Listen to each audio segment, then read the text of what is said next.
오늘 우리에게 주시는 말씀은 갈라디아서 3장 10절에서부터 14절까지 말씀입니다. 무릇 율법 행위에 속한 자들은 저주 아래에 있나니 기록된 바 누구든지 율법책에 기록된 대로 모든 일을 항상 행하지 아니하는 자는 저주 아래에 있는 자라 하였습니다.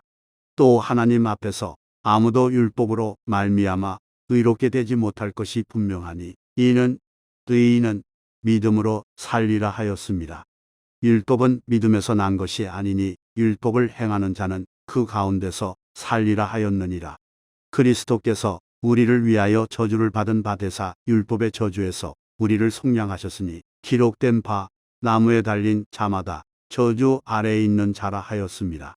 이는 그리스도 예수 안에서 아브라함의 복이 이방인에게 미치게 하고 또 우리로 하여금 믿음으로 말미암아 성령의 약속을 받게 하려 함이라. 오늘 이 시간은 성령의 약속이라는 제목을 가지고 하나님 말씀을 증거하도록 하겠습니다. 저와 여러분이 함께 갈라디아서의 말씀을 읽었는데, 갈라디아서는 로마서가 쓰여지고 약 3개월 뒤에 쓰여진 변증서라고 얘기합니다. 왜 이 책을 변증서라고 얘기했냐면, 이신칭의 혹은 이신등의의 원리, 바로 믿음으로 의롭게 된다고 하는 그 말에 대해서 들었던 로마 지역에 흩어져 있는 그리스도인들이 그 말씀을 듣고 질문이 생기고 또 의문점이 나오게 되어지고, 그리고 더 나아가 사도 바울이 증거했던 바하고는 다른 방향으로 나가는 걸 보게 되면서 갈라디아서를 통해 믿음은 무엇이냐, 율법은 무엇이냐, 우리가 예수를 믿는다는 것은 도대체 어떤 것이냐, 이런 부분에 대해서 다시금 그들에게 증거하며, 우리는 행함으로 의롭다함을 얻는, 행함으로 구원함을 얻는 존재가 아니라 오직 믿음으로 구원함을 얻는다고 하는 진리를 그들에게 선포합니다. 그래서 우리가 예수의 죽으심에 참여하게 됐으면 모든 것을 다 이뤘다라는 그 관점에서 시작하고 마친다는 것을 가르쳐주고 있어요. 사람들이 이 진리를 너무 쉽게 머리로 받아들이다 보니까 이것을 믿지 아니하고 이것을 이해한 것으로 나가는 것으로 문제가 생겨났던 거예요. 내가 예수와 함께 죽었다고 하는데 이게 단가? 구원함을 얻은 게 단가? 여러분들 구원함을 얻었으면 그걸로 충분한 거지, 그 이상 그 어떤 것을 우리가 바라볼 수 있겠습니까? 제가 과거 어떤 성도라고 얘기하면서 얘기했던 건데, 구원받으면 다냐? 저도 이런 질문 하더라고요. 구원받으면 다다. 여기에 더 어떤 그 부침과 뺨이 있어야 되겠느냐, 그런 얘기를 전달했던 적이 있는데, 우리는 이 말씀을 통해 오직 믿음으로 구원함을 얻는다고 하는 그 사실을, 불변하는 사실, 그 진리를 믿어야 된다는 것이. 그래서 이걸 통해 그때 당시에 다시 율법으로 회귀시키려고 하는 유대인 출신의 그리스도인들의 그 부분들을 다 타파하는 걸 보게 됩니다. 그들이 어떤 주장을 했냐면, 교회 안에 몰래 침투해 들어와서 할례를 요구하는 거예요. 남자들에게 할례를 요구하고 이 할례를 지키는 것뿐만 아니라 각종 절기와 율법을 지켜야 된다라고 하며, 예수님께서 십자가에 달려 죽으심으로 모든 걸 다 이루시고 속량하신 그의 모든 것들을 깨버리는 행위를 했다는 거예요. 오늘 이 말씀을 통해 여러분들이 율법이 뭐지? 이런 분들도 있을 수 있는데, 우리가 율법이라고 하는 게 오늘날은 변형된 형태로 나오게 되는 걸 보게 되는데, 변형된 형태가 무엇이냐면 어떤 종교적인 행위와 그리고 어떤 프레임, 그리고 시스템을 구축해서 나가는 그런 부분들을 본다는 거예요. 신앙은 사육하는 게 아닙니다. 사육장을 이제 잘 지어서 적절한 시스템에 의해서 사육해내는, 가축을 양산해내는 데가 교회가 아니라는 거죠. 교회라고 하는 장소는 오직 예수와 함께 연합함으로 그와 한 호흡 안에 거하는 것이 바로 교회가 해야 될 일이라는 거예요. 근데 이 교회를 더욱 성장시키겠다고 하는 목적하에, 그리고 사람이 개인이 사유하려고 하는 그 욕구 아래 교회를 자기가 자기의 손으로 모델링하고 나가는 그런 부분들을 본다는 거예요. 저는 오늘 이 주시는 말씀을 통해 사도 바울은 바로 그때부터 말세의 시작이라고 불렸던 예수께서 부활하시고 승천하고 난 이후부터 사도 바울은 복음을 증거할 때마다 교회가 그렇게 세상을 닮아가는 이런 모든 부분에서 돌아보라고 얘기를 했다는 거예요. 오늘날 2000년이 지난 말세 지마를 살아가는 여러분들에게 교회가 어떤 역할을 하고 우리가 갖고 있는 이 믿음이 온전한 믿음인가 살펴보지 않으면 우리는 끊임없이 말씀을 강조하고 말씀 사역으로 중심으로 나가는 교회임에도 불구하고 끊임없는 많은 율법주의들을 양산해 낸다는 거예요.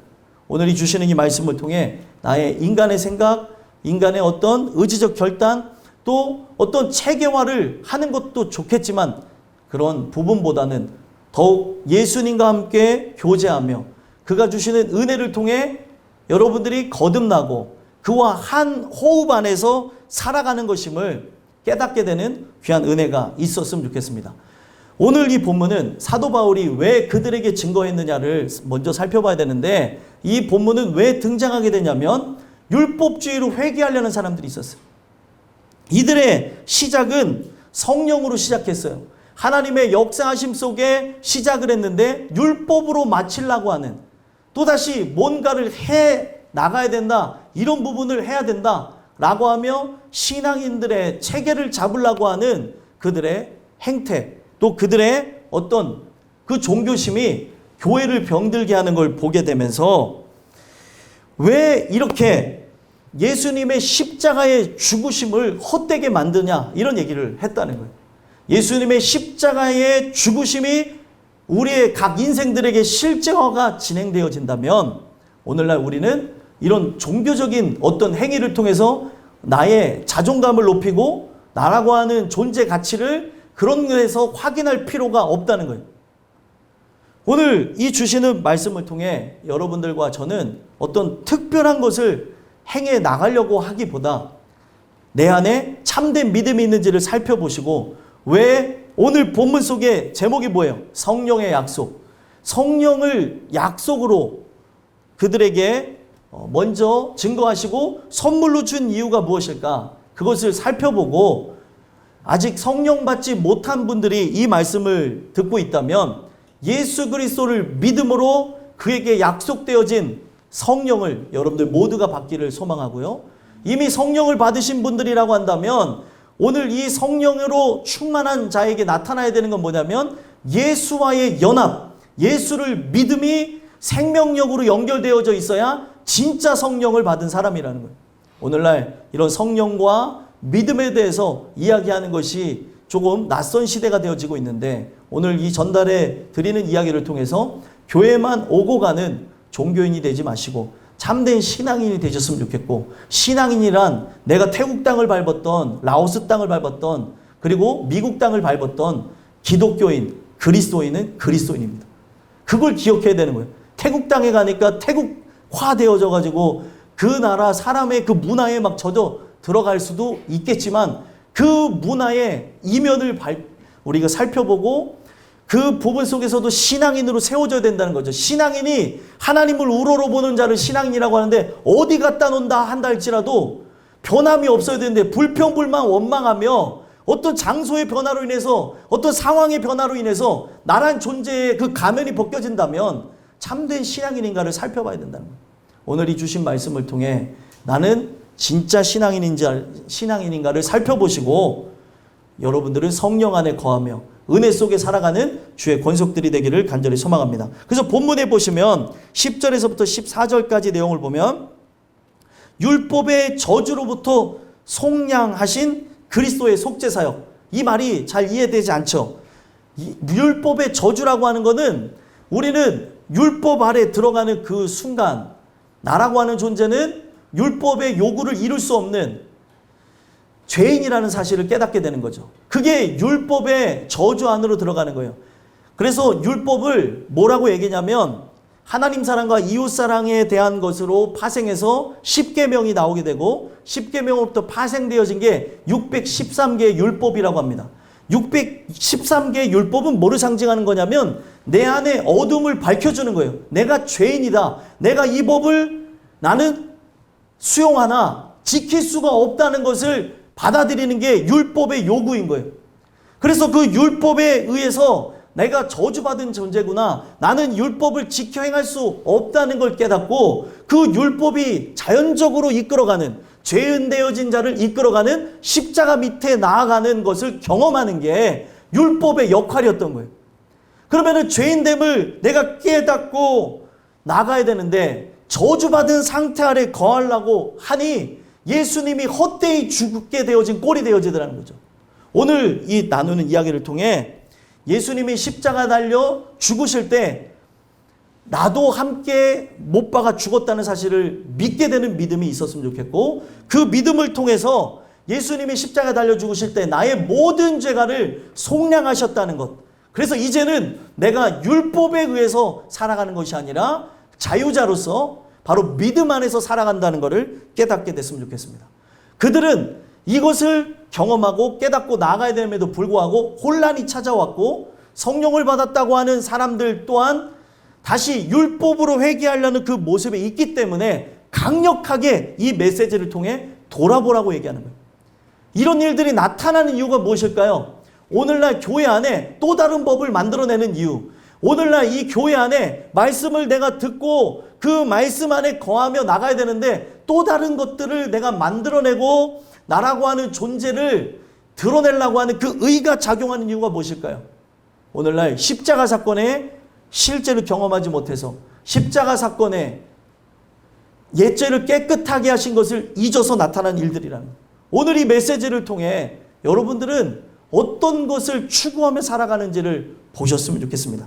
그래서 율법으로 회개하려고 하는 자들, 자꾸 자기가 어떠한 교회에 많은 법도를 만들어내려고 하는 자들, 이것으로 신앙을 체계화한다고 하며 획일화시키려고 하는 자들에게 사도 바울은 경고하며 하는 말씀이 오늘 말씀인 거예요. 10절 한번 읽어보겠습니다. 시작. 무릇 율법 행위에 속한 자들은 저주 아래에 있나니 기록된 바 누구든지 율법책에 기록된 대로 모든 일을 항상 행하지 아니하는 자는 저주 아래에 있는 자라 하였습니다. 아멘. 무릇 율법 행위에 속한 자들. 자, 율법 행위에 속했다고 하는 것은 오늘날 이거는 지켜야 되고 지키지 말아야 되고, 오늘날 자기가 만들어 놓은 그런 신앙의 범주이기도 하고 자기만의 어떤 관습이기도 하고 자기가 주장하는 자기만의 어떤 고집이기도 한 겁니다.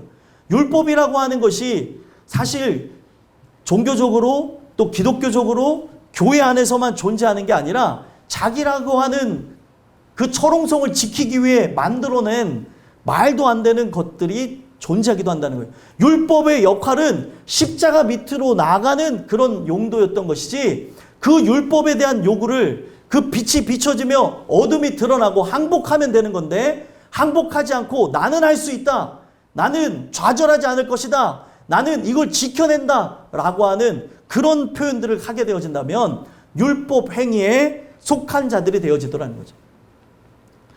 여러분들이 율법에 대한 요구, 제가 613개의 나의 영혼의 더러움을 밝히는 MRI와 같은 빛이라고 여러분들에게 자신 있게 증거합니다.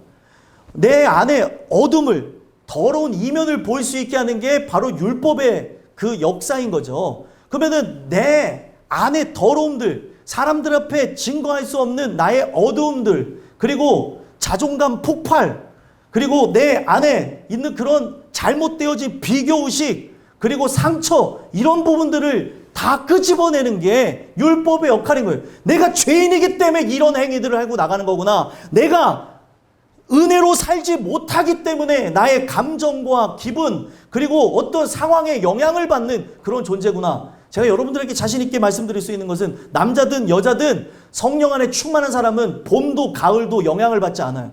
어떤 것에도 영향을 받지 않습니다. 봄이라서요? 가을이라고 해서요? 말도 안 되는 소리를 하는 거예요. 사람들은 이런 거를 감성이라고 얘기하며 나라고 하는 존재의 기분을 그냥 합법적으로 그렇게 살아갈 수 있도록 만들어버리는데, 물론 남을 배려하며 남을 이렇게 인정해주면서 살아갈 수도 있는 사람도 있겠지만, 이런 모든 부분 속에 나의 감정의 골과 그런 여러 가지 심리적인 것들이 여러 상황 속에 계절의 영향을 받는다고도 하지만, 성경은 이런 것은 사실은 세상이 만들어놓은 굴레고 속이는 거라고 얘기하는 거예요.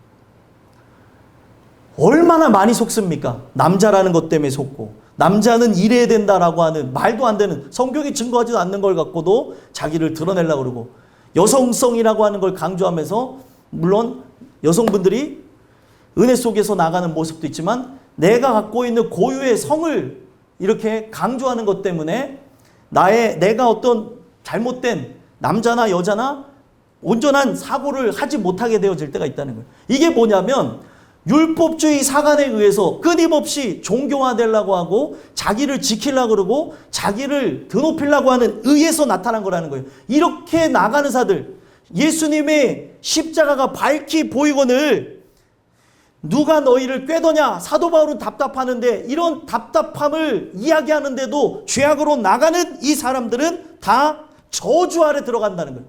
예수님의 십자가가 왜 위대하냐면 율법의 요구를 다 짊어지시고 그가 십자가의 죽으심으로 모든 죄값을 탕감해 주셨습니다. 씻어 주셨다는 거예요.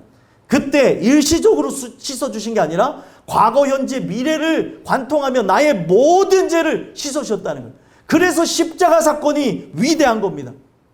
그런데 그렇게 나의 모든 죄를 씻어줬다고 하는데도 율법주의 아래 내가 만들어 놓은 나의 가치 아래 내가 만들어 놓은 사상 아래 갇히려는 이 모든 사람들은 예수님이 그 저주를 짊어지심으로 저주에서 우리를 복으로 생명으로 오게 했는데도 그렇게 나가는 거기 때문에 저주 아래 있다라고 얘기하는 거예요. 그래서 기록된 바 누구든지 율법책에 기록된 대로 모든 일을 항상 행하지 아니하는 자는, 자, 율법의 요구에 의해서 나가겠다고 하며 율법을 지키겠다, 신앙이란 이것이다 라고 하며 사람은 이래야 된다 라고 하며 세상의 많은 잡다한 지식들을 집어넣고 오늘날 그것에 믹스해가지고 나라고 하는 존재를 이상화하는 그런 부분들이 있다면 이거는 다 뭐예요? 저주 아래 나가는 것이라는. 이게 왜 무섭냐? 왜 무섭냐? 율법의 요구를 다 행할 수 있는 사람이 있습니까? 없습니까? 없어요. 율법을 지킬 수 있는 자가 없다는 거. 그래서 나의 부족함, 연약함, 죄인임을 알게 하는 게 목적인데 어느 한 사람이 나는 할 수 있다고 하며 나는 이것을 행해 나갈 수 있다고 하며 잘못된 그런 자신감으로 나가는 이런 부분들이 있는데 그런 부분을 보면서 교회가 어지럽히고 깨어지는 걸 보면서 모든 일을 항상 행하지 아니하는 자, 일부러 그들에게 저격함을 얘기하는 거죠. 모든 일을 행할 수 있다는 거예요? 행할 수 없다는 거예요? 행할 수 없는 것이나 행할 수 있다고 하며 나가는 모든 사람들은 저주 아래 있는 거예요.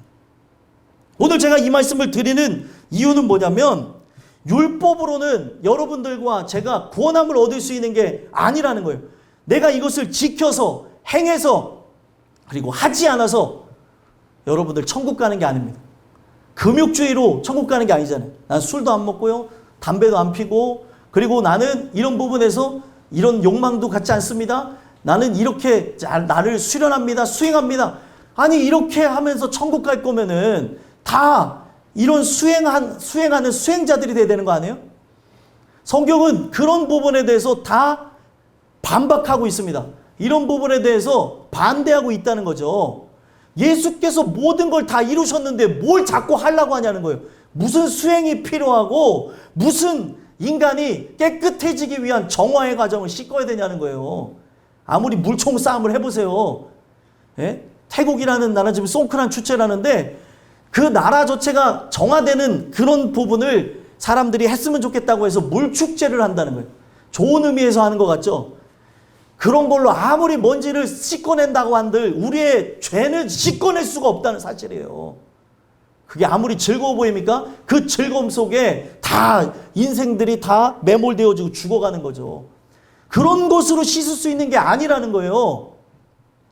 오늘 우리 인생 자체가 죄가 주홍 같을지라도 흰눈같이 휘어지는 것은 예수께서 나를 위해 흘리신 피로써 가능하다는 거예요. 근데 예수님의 죽으심을 터부시한다. 예수님의 죽으심을 젊은 사람들에서 믿지 않는다. 그 사람 지옥 가는 거죠.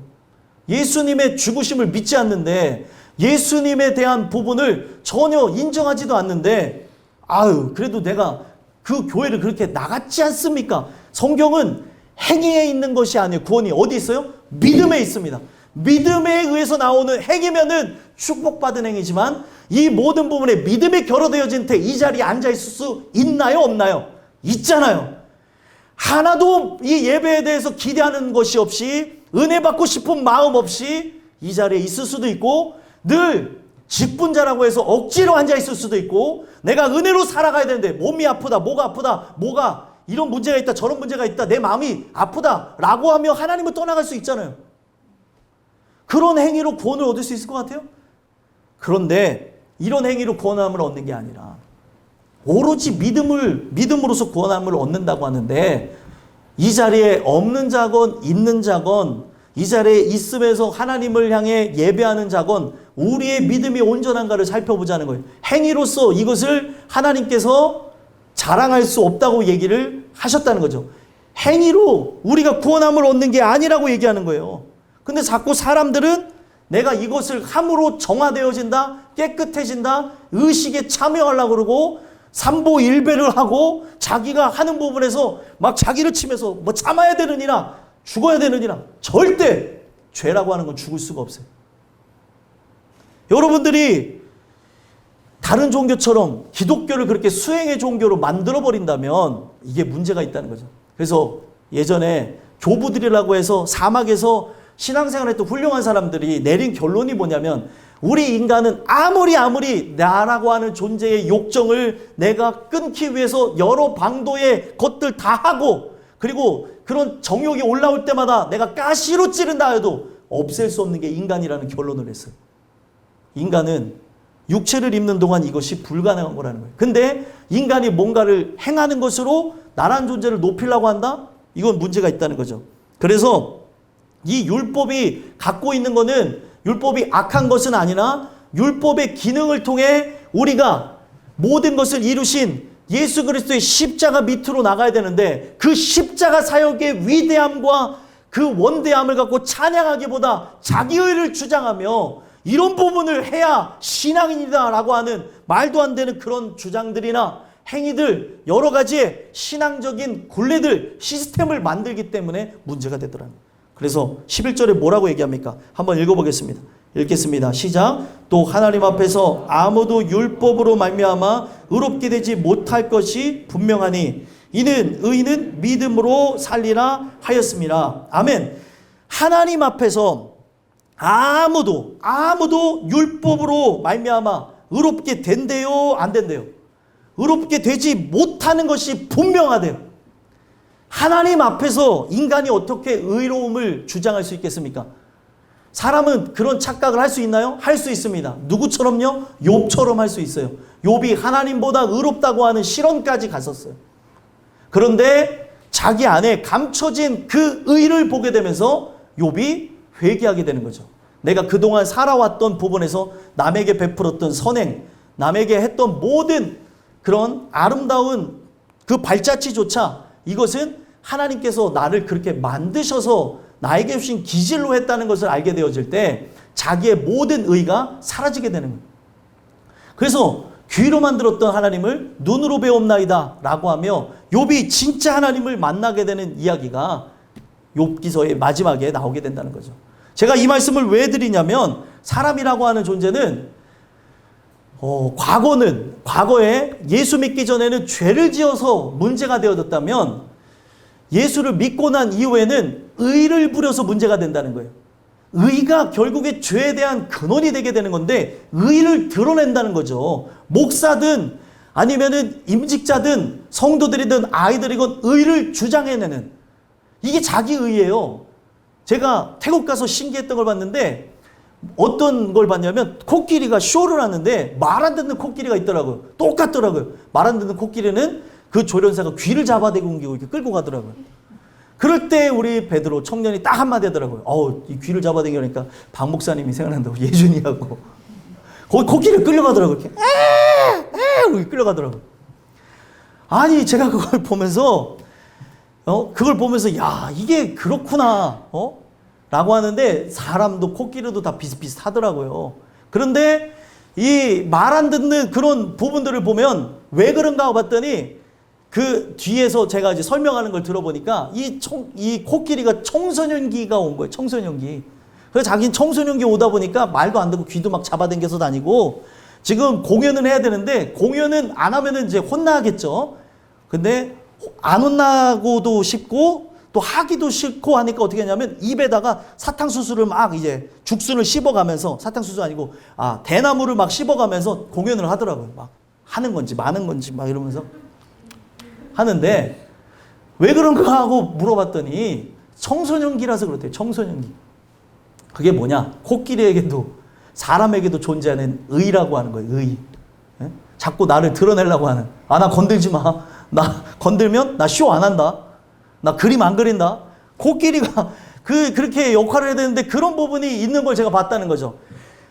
하나님이 지으신 피조물 중에 우리가 생각할 때 하등 동물이라고 생각하는 코끼리 또한도 그런 부분이 있는데 만물의 영장이고 하나님이 이 창조의 꽃이라고 하는 인간 속에 하나님을 향해 대항하는 모든 모습이 없을까요? 있을까요? 있다는 거예요. 의를 드러낸다는 거죠. 오늘 제가 이런 말씀을 왜 드리냐? 하나님 앞에서 우리는 죄인이에요. 근데 하나님 앞에서조차 내가 율법으로 나는 흠이 없습니다. 나는 이걸 행할 수 있을 것이다 라고 하는 그런 감정적 확신, 잘못된 확신은 어디서 오냐는 거예요. 우리가 말씀을 듣고 믿음에서 나왔다고 하면 상관이 없는데 말씀을 듣고 믿음에서 율법으로 나가는 일은 나오지 않습니다. 말씀을 듣지 않기에 믿음이 없기에 율법으로 나가는 나를 주장하고 나를 강조하려고 하고 드러내려고 하는 부분들이 모든 사람들에게 나타난다는 거예요. 나는 이렇습니다. 저렇습니다. 오늘날 예수 안에 있는 존재라고 한다면 그런 부분들조차 교회에서든 어디서든 나타나지 않아요. 근데 예수가 없으니까 주관도 없고 예수가 없으니까 나라고 하는 존재를 보호하려고 하는 상처도 친 그런 행위들이 삶의 구석구석 직장에서도 사회에서도 학교에서도 교회에서도 나온다는 거예요. 상처 있는 사람들의 말을 들어보면 말의 그 뒷말이 살아있음을 봅니다. 말이요 별거 아닌 것 같은데 말이 사람을 에너지화, 그러니까 말 자체에 에너지가 있어서 부정적인 말을 하면 사람을 진짜 찌르고 고통을 주고 죽인다잖아요.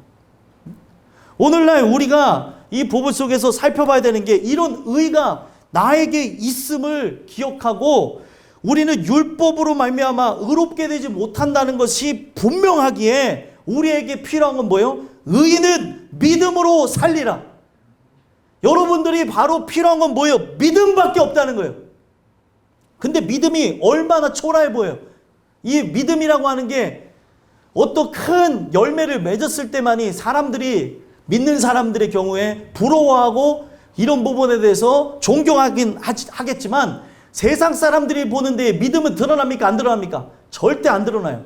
이런 부분은 초라하고 그리고 외톨이 같고 그리고 세상에 부정하는 모습으로 나타나기 때문에 믿음은 세상과는 정반대이기 때문에 사람들이 볼 때 이걸 믿음이라고 여기지 않습니다. 심지어 여러분들 자신도 그럴 수 있다는 거죠. 그래서 이 부분이 왜 중요하냐면 우리는 행함으로써 하나님 앞에 가까이 가는 게 아니라 눈에는 보이지 않지만 말씀을 들음으로 들음에서 뭐가 난대요? 믿음이 난다 그랬죠.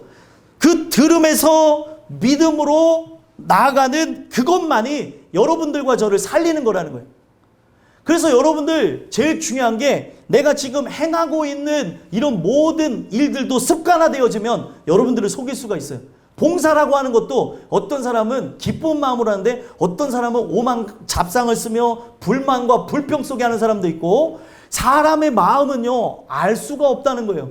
그죠? 목회자도 성도도 다 알 수가 없는 그런 부분인데 중요한 거는 하나님은 이걸 꿰뚫어 보시면서 하는 게 뭐냐? 나는 중심을 보는 여호와다. 그러면 오늘 우리가 지금 습관화되어진 지금 종교화되어진 체계화되어진 어느 정도 이제 시스템화되어져 있는 교회에서 그냥 나라고 하는 존재를 숨기고 있는 것이 아니라 이런 행위를 다 걷어낸다 하더라도 여러분들에게 믿음이 있냐는 거죠. 믿음. 믿음이 있으면 예배의 자리를 죽어도 사모하며 나옵니다. 믿음이라는 건 그런 거예요. 오늘날 내가 죽어도 여기서 죽기를 원하는 사람은 그 믿음이 있으면 일로 나와서 죽는 거예요. 근데 그런 믿음이 없으면 내가 이런 것이 문제고 내 체력이 문제가 되고 뭐가 문제가 되어져서 나오라 그래도 안 나옵니다. 왜요? 죽을까 하는. 근데 그런 사람들이 꼭 뭐라고 얘기냐면 자기는 절대 죽음을 두려워하지 않는데요. 천만의 말씀입니다. 죽음을 두려워하기 때문에 예배 자리를 나오지 않는 거예요. 나의 육은 죽고 영은 살까라고 하는 그 생각에 육체의 여러 가지 것들에 의해서 속는 경우들이 많다는 거예요. 오늘 제가 이 말씀을 왜 드리냐면 믿음으로 살아가는 거래요. 믿음이라고 하는 거는 오로지 들음을 통해서 나고 그 들음 속에 하나님이 선물로 믿음을 주신대요. 하나님의 전적인 영역이에요. 내가 노력함으로써 애쓰는 것으로 얻을 수 있는 게 아니라는 겁니다.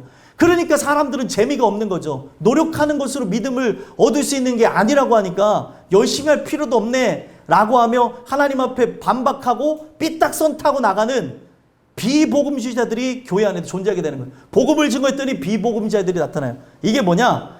하나님께서 은혜를 주셔야 된다고? 나는 은혜가 없네? 그럼 나 내 맘대로 살아야지. 그렇게 사셔도 됩니다. 왜냐?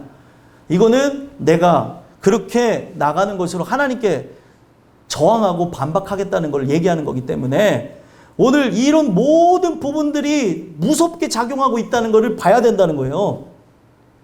내가 아무리 하나님을 기만하고 욕하는 죄인일지라도 하나님이 꼬꾸라뜨릴 수 있죠. 그죠? 그렇게도 하실 수 있는 분이 하나님이신데 오늘날 내가 그 하나님을 진정으로 믿지 못하고 나가고 있다면 이걸로 떳떳해하고 자랑할 게 아니라 믿음의 결국은 영혼의 구원을 받는다고 하는데 결국에 영혼 구원과는 거리가 먼 당신, 바로 우리의 모습을 보면서 살펴볼 필요성이 있다는 거예요. 내가 정말 이거는 하나님과는 거리가 먼 길로 나가고 있는데도 돌아봄이 없다. 내 인생에 대해서 도박을 건다. 이거만큼 위험한 일이 어디냐는 거예요. 없다면 기도해야 될 거 아니에요. 간구해야 될 거 아니에요. 살려달라고 해야 될 거 아니에요. 하나님이 이것을 다 주관하신다는 걸 여러분들이 정말 믿습니까? 믿는다고 하면은 들어야 될 거 아니에요. 듣지도 않는데 어떻게 믿음이 생깁니까, 여러분들? 들으면서 믿음이 난다고 성경이 분명 명시하고 있죠. 그러면 들어야 되는데 안 듣는 거예요. 이 한 시간을 그냥 왔다가 가는 거에만 만족하고 종교적 행위에 머물러 있다 보니까 돌아봄이 없다 보니까 삶의 핑계가 얼마나 많아요. 공부도 해야 되고 사람도 만나야 되고 그리고 결혼도 해야 되고 친구도 만나야 되고 회사도 가야 되고 자녀도 낳아야 되고 그리고 재테크도 해야 되고 그리고 할 게 너무나 많은데 언제 예수 믿냐는 거예요, 여러분들. 세상은요 많은 굴레를 계속 만들어 놓습니다. 이 굴레 안에 내가 살아감으로 여기에 나의 모든 생각이 다 매몰되어 죽게 하는 것이 사탄이 하는 거죠. 오늘 성경은 딱 한마디로 정의했어요. 우리가 율법으로 구원함을 얻는 것이 아니기에 오로지 들음으로 주시는 믿음으로 말미암아 살리라 한다고 하기 때문에 여러분들은 오늘 이 말씀을 듣고 하시기만 하면 되는 게 뭐예요? 듣기만 하시면 되는 거예요. 듣고 주시는 믿음 안에 거하기를 소망하는 거죠. 듣고 보고 읽고 이것에 거해 보시라는 거예요. 그걸 붙잡고 기도해 보라는 거예요.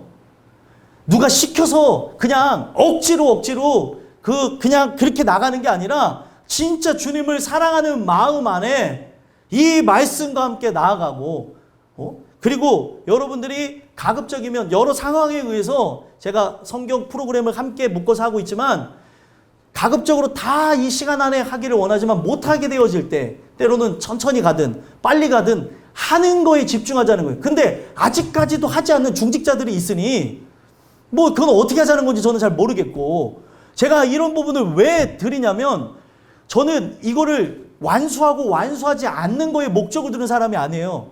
뭐를 의미하고 이걸 만들었냐면 성경을 우리가 읽자, 성경을 보자, 말씀을 듣자, 이 안에 거합시다 라고 하는 의미에서 하는 건데 아예 보지 않고 있다면 뭐가 이상한 거 아니냐는 거죠. 오늘 이 부분 속에서 살펴봐야 되는 거는 뭐냐면 율법이라고 하는 것이 결국에 제가 이걸 만들어 놓은 것 때문에 누군가는 판단하고 정지하는 거예요. 목사도 아니면은 그 다른 사람들도 이 안에 있는데 오늘은 몇 명 보지 않네? 왜 성경을 안 보지? 성경을 봐야지 라고 하면 또 이런 부분 속에 목사든 아니면은 성도들이건 누구든 이런 부분에서 서로가 기도해주고 그리고 밀어주고 그렇게 함께 나가기보다는 이런 잣대를 갖고 다 끌어내려고 하는 그런 부분들이 있더라는 거죠. 저는 그렇습니다. 여러분들 어떠신지 모르겠네요. 오늘 이 부분 속에서 살펴봐야 되는 게 뭐냐면 우리는 어떤 걸 행함으로 사는 게 아니라 믿음으로 사는 거래요. 그래서 율법은 뭐에서 난 것이 아니라고 얘기해요. 그들이 믿음에서 시작했다가 율법으로 간다고 하는 그런 부분이 나타나니까 절대로 율법은 믿음에서 난 것이 아니라고 얘기합니다. 12절 한번 읽어보겠습니다. 읽겠습니다. 시작. 율법은 믿음에서 난 것이 아니니 율법을 행하는 자는 그 가운데서 살리라 하였느니라. 아멘. 11절과 12절을 대조해 놨죠. 11절에는 뭐로 산대요? 의인은 믿음으로 살리라 얘기했죠. 12절에는 뭐로 산대요? 율법으로 그 가운데서 살리라. 자, 율법 아래 거하는 것을 성경은 뭐라고 얘기해요? 저주 아래 거한대요. 항상 두려움과 압박과 스트레스와 언제 멸망할지 모르는 고통 속에 살아가는 것이 율법 아래 거하는 갇힌 자들의 모습인 거예요. 우리는 성령을 통해서 자유자로 나가야 되는데 지금 이 율법이라고 하는 테두리 안에 살아가는 것 때문에 내가 율법주의가 되어지고 그리고 율법 아래 내가 거하게 되어지는 것 때문에 그 안에 산대요. 율법 아래 거하는 것 자체는 행복이 아니에요. 언제 심판을 받을지 모르는 두려움 속에 살아가는 존재라는 거죠. 그런데 이들이 분명 믿음으로 시작했다고 했는데 율법으로 나가는 이 모습을 보며 저주 아래 살라고 하는 이 모습은 결국에 사도 바울의 역설적인 표현을 통해 뭘 얘기하는 거예요? 이들은 듣지를 않아서 들음에서 믿음이 나는데 믿음이 없는 것으로 믿음에서 율법으로 갔다라고 하는 얘기를 하는 거예요. 오늘날도 제가 이 전달하는 이 내용이 여러분들에게 왜 중요하냐면 아이들이 자라나서 그리고 어린이가 되어지고 청소년이 되어지고 청년 그리고 장년이 되어지는 이 관문 속에서 아이들이 점점 변해갑니다. 그래서 사회에 맞춰가는 그런 걸 보게 되는데 그 계중에 믿음이 있는 아이들은 학교에서 공부를 하건 학원을 다니건 뭘 하건 신앙이 흔들리지 않아요. 청소년이 되든 청년이 돼서는 이제 대학 가서 이제 자유스럽게 내가 성인으로서 할 수 있는 권리와 권한이 주어지다 보니까 이 권리와 권한을 방종하며 나가는 형태의 모습들이 나옵니다. 대학가가 더 강성으로 나가게 되어지면 교회 청년부들이 줄어들었던 그런 과거 얘기가 있는데 지금은 대학가가 강성으로 가던 강성으로 가지 않던 청년부들은 다 죽은 교회들이 많습니다. 오늘날 청년이 없어요. 그 이유가 뭐냐면 어렸을 적부터 말씀을 듣지를 않은 거예요. 앉아는 있대 듣지는 않고 가는 거죠. 귀의 들림으로 믿음이 되어지지 못하다 보니까 세상 앞에 필패하고 세상과 함께 동화되어져서 나가는 모습들이 많더라는 거예요. 이게 뭐냐? 바로 믿음으로 살아야 되는데 믿음으로 살지 아니하고 오늘날 율법주의 사관 내가 그 안에 내가 참여했다 갔다 라고 하는 것으로 나의 모든 정신과 영혼이 왔다라고 하는 그런 주장들 때문에 무너지게 되는 거예요. 이 자리에 와 있으나 마음은 세상에 가 있는 사람들이 있고 이 자리에 못 왔으나 이 자리를 사모하는 사람이 있을 수 있는 거죠. 그래서 우리가 뭔가를 판단하고 정죄할 때 조심스럽고 성경은 하지 말아야 된다. 이것이 죄라고 하는 이유가 그런 부분에서 존재하는 거라는 거예요. 그래서 오늘 우리가 율법 안에 행한다고 하는 것은 살 수도 없는 환경에 척박한 환경에 심판의 그 진노 아래 살아가는 것을 얘기하는 거라는 거예요. 근데 왜 심판의 진노 아래 살아가려고 율법으로 회개하냐는 거예요. 왜 내가 만들어 놓은 그런 올무에 걸려 넘어지려고 하는 거죠. 그래서 오늘 이 주신 말씀을 통해서 여러분들과 저에게 얘기하는 것은 예수님께서 십자가에 죽으심은 헛되이 죽은 게 아니라는 걸 얘기합니다. 그래서 13절 뭐라고 하는지 한번 읽어보겠습니다. 읽겠습니다. 시작. 그리스도께서 우리를 위하여 저주를 받은 바 되사 율법의 저주에서 우리를 속량하셨으니 기록된 바 나무에 달린 자마다 저주 아래 있는 자라 하였습니다. 아멘. 그리스도께서 우리를 위하여 저주를 받았대요. 아니 예수님께서 이미 저주를 다 받았는데 왜 저주 아래 들어가기를 원하며 그것을 소망하냐는 거예요. 성경에 보게 되면 타락이 어떻게 되어지냐? 신문물을 받아들이자, 교회를 바꿔보자, 또 우리가 회사를 바꿔보자 라고 하는 측면에서 다른 사상들이 들어오면서 타락하게 되는 걸 봅니다. 왕을 요구했던 이스라엘 백성들의 타락도 마찬가지고 오늘날도 마찬가지예요. 교회를 사랑하는 자들이 어떻게 보면 세상의 신문물들을 교회 안에 다 접목시키면서 망가뜨리는 모습이 있다는 거예요.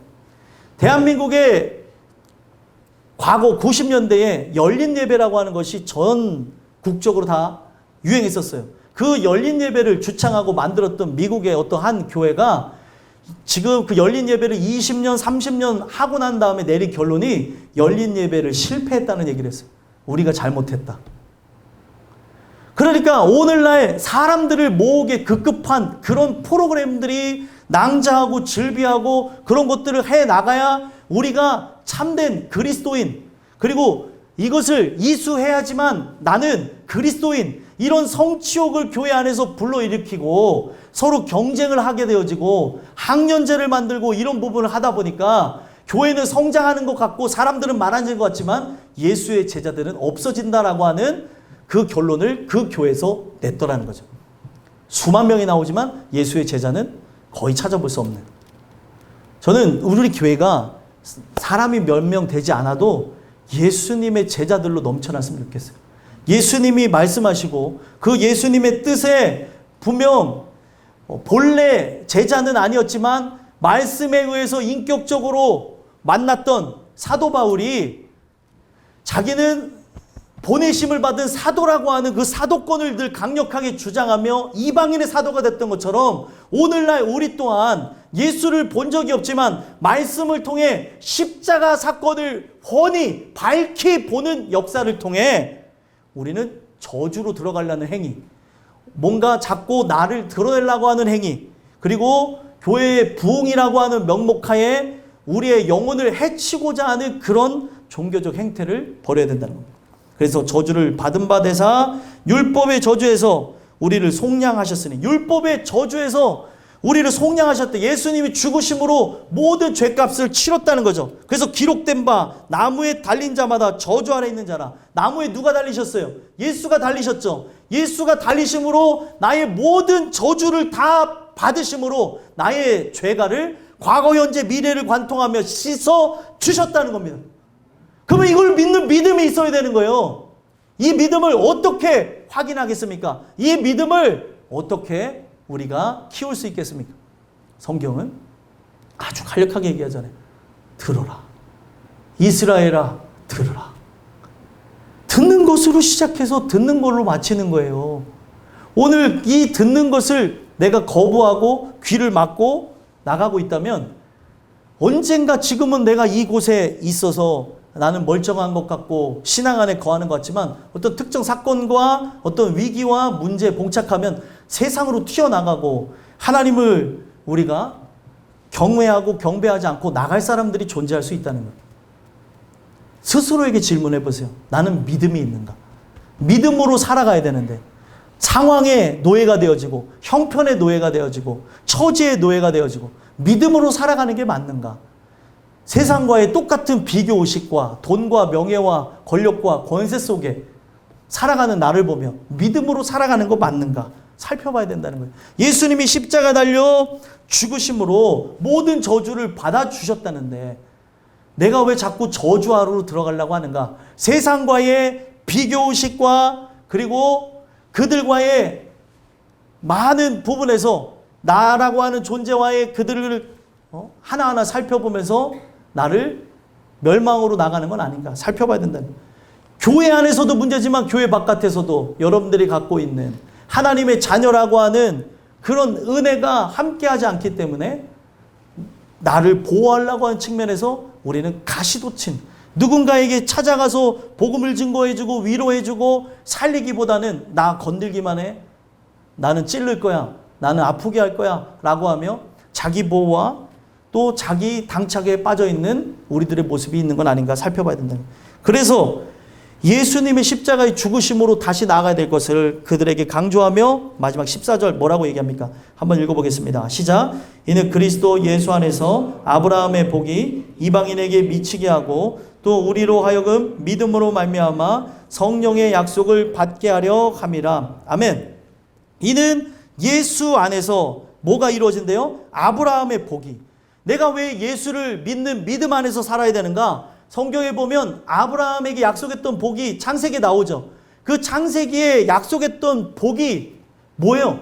예수님입니다. 예수님. 그 예수님으로 인하여 내가 살게 되어짐으로 아브라함이 천국의 후사, 천국의 상속자가 되도록 하나님께서 말씀하셨는데 그 아브라함의 후손마다 예수를 믿음으로 나가면 아브라함에게 줬던 그 상속자에 대한 이야기가 여러분들 모두에게 실제가 된다는 거예요. 천국을 상속받을 수 있는 거예요, 여러분들이. 그래서 이 아브라함의 복이 그들 민족, 이스라엘 민족에게만 국한된 게 아니라 이방인에게 미치게 되어져요. 누구 안에서요? 그리스도 예수 안에서. 예수를 믿는 믿음 안에서 이방인이든 헬라인이든 유대인이든 차별이 없는 이 복음을 통해 회복되어질 걸 얘기하는 거예요. 그래서 우리로 하여금 뭘 강조합니까? 믿음으로 말미암아 사는 인생이 뭐냐? 성령의 약속을 받는 거라는 거예요. 오늘 이 메시지가 여러분들 안에 들려져서 믿음으로 살아간다는 것은 결국에 뭐예요? 예수님께서 우리를 위해 죽으시고 부활 승천하신 다음에 약속하셨던 게 뭐예요? 나의 것을 갖고 오시는 보혜사 성령에 대해서 얘기했어요. 그래서 요한복음 16장에 보게 되면 그가 오셔서 성령이 어떤 역할을 한대요? 죄에 대해서, 의에 대해서, 심판에 대해서 증언하실 것이다. 그래서 그분이 나와 함께 동행하며 한 호흡 안에서 뭘 하시는 거예요? 죄에 대해서 말씀하는 거예요. 내가 살아가는 그 부분 속에서 이기적이고 자기중심적이고 배려하지 못하고 사람들을 품지 못하고 사랑하지 못하는 나의 본성이 부패한 모든 부분들을 끄집어내시는 죄에 대해서 바로 카운셀링을 하시는 거죠. 보혜사가. 성령이 그런 역할을 하고, 그리고 의에 대해서라고 하는 것은 이 세상에 참된 의는 하나밖에 없어요. 예수께서 십자가에서 보여주신 의, 그 십자가의 공로를 의지하며 살아가는 것. 나의 공로, 나의 행위, 나의 열심, 나의 주장을 하고 나갈 것이 아니라 오직 예수 그리스도의 십자가의 죽으심을 높이 모든 사람들에게 만방에 알리며 영광을 돌리며 살아가는 것이라는 걸 얘기하고, 마지막 심판에 대해서 증언한다는 것은 나에게도 심판이 있고 또 타인에게도 심판이 있는데 나는 예수님께서 십자가 달려 죽으심으로 나는 어떻게 됐어요? 멸망하지 않고 영생을 얻게 되었다. 고로 나는 심판을 받지 않고 영생을 얻을 것이라고 하는 이 사실을 모든 사람들에게 증거하는 거라는 거예요. 근데 그것을 누가 나와 함께 하신다는 거예요? 성령이 함께 하시겠다는 거예요. 성령이. 그러면 이 얘기를 왜 증거해 드리냐? 이게 오늘날 집중하며 들으시는 분들에게는 들릴 것이고 잘 안 들으실 수도 있어요. 잘 안 들리면 제가 여러분들에게 증거하고 싶은 거는 2번, 3번 들어보시라는 거예요. 나에게 들려질 때까지. 그런 걸 하고 나서 모르겠습니다라고 하면, 아니면 끝나고 나서도 질문을 좀 저에게 해주셨으면 좋겠어요. 근데 이 부분을 그냥 듣고 넘기고, 당신은 그렇게 말하세요. 말도 굉장히 빠르네. 말도 많이 하네. 이러고 하고 끝나게 되어진다면 남는 게 없어요. 이 부분을 왜 우리에게 주시냐? 이걸 통해 여러분들은 믿음으로 살아가는 존재라는 걸 알게 하기 위해서 그런 거예요. 한 호흡 안에서 성령을 통해 예수와 연합되어진 자로 예수의 숨결을 느끼며 살아가는 것이 진짜 기독교인이라는 거죠. 그래서 죄에 대해서, 의에 대해서, 심판에 대해서 성령께서 계속 나의 내담자가 되어주셔서 나의 모든 것을 다 답해 주시고 예수와 연합되어진 자로 영원한 천국을 보게 하시겠다는 거예요. 그러면 이거면 다 되는 거지. 왜 율법주의로 나가고 나를 드러내려고 하고 죄인인 우리에게 드러낼 게 뭐가 있냐는 거예요. 교회 안에서 자랑할 게 있습니까? 교회 안에서 자랑할 게 아무것도 없어요. 행위에서 난 것이 아니니 어느 누구도 자랑치 못한다. 우리가 자랑할 것은 십자가 복음밖에 없다는 거예요. 그런데 십자가를 자랑해야 될 우리가 이것은 부족하다고 생각하고 이것은 사람의 변화가 없다고 하며 사람의 처세술과 그 화술과 사람들의 능력과 프로그램과 이런 상황들에 입맛을 맞추면서 나가겠냐는 거예요. 결국에 택한 자는 택한 자로서 하나님께서 끝까지 이끌어 가실 것이고, 택하지 않은 존재들은 내가 아무리 열심히 한다고 해서 그렇게 되어지는 부분이 아니라는 것을 우리가 겸허히 받아들이고 긍휼을 구하는 존재들이 됐으면 좋겠어요. 하나님 주시는 그 귀한 은혜가 여러분들에게 들려져서 성령의 약속을 이미 받으신 분들이 있죠. 예수를 믿는 존재들에게 성령을 주신다고 했어요. 이미 받으신 분들이 있는가 하면 아직 성령을 받지 못한 것으로 예수를 믿는 믿음이 온전한가, 또 온전하지 않는가, 또 성령을 통해 동행하는 그런 삶을 통해 한 호흡을 하고 있는가, 이런 부분들을 돌아다 볼 필요성이 있다는 거예요. 아직까지 약속하신 성령을 여러분들에게 주시지 않았다고 한다면 누구를 믿지 않는 거예요? 예수를 믿지 않기 때문에 성령을 주시지 않았다고 하는 결론을 내시면서 여러분들, 우리에게 허락되어진 그 성령을 통해 예수와 함께 연합되어진 자로 영원한 천국을 바라다 보며 승리하며 나가는 저와 여러분들이 되기를 간절히 소망합니다. 기도하겠습니다.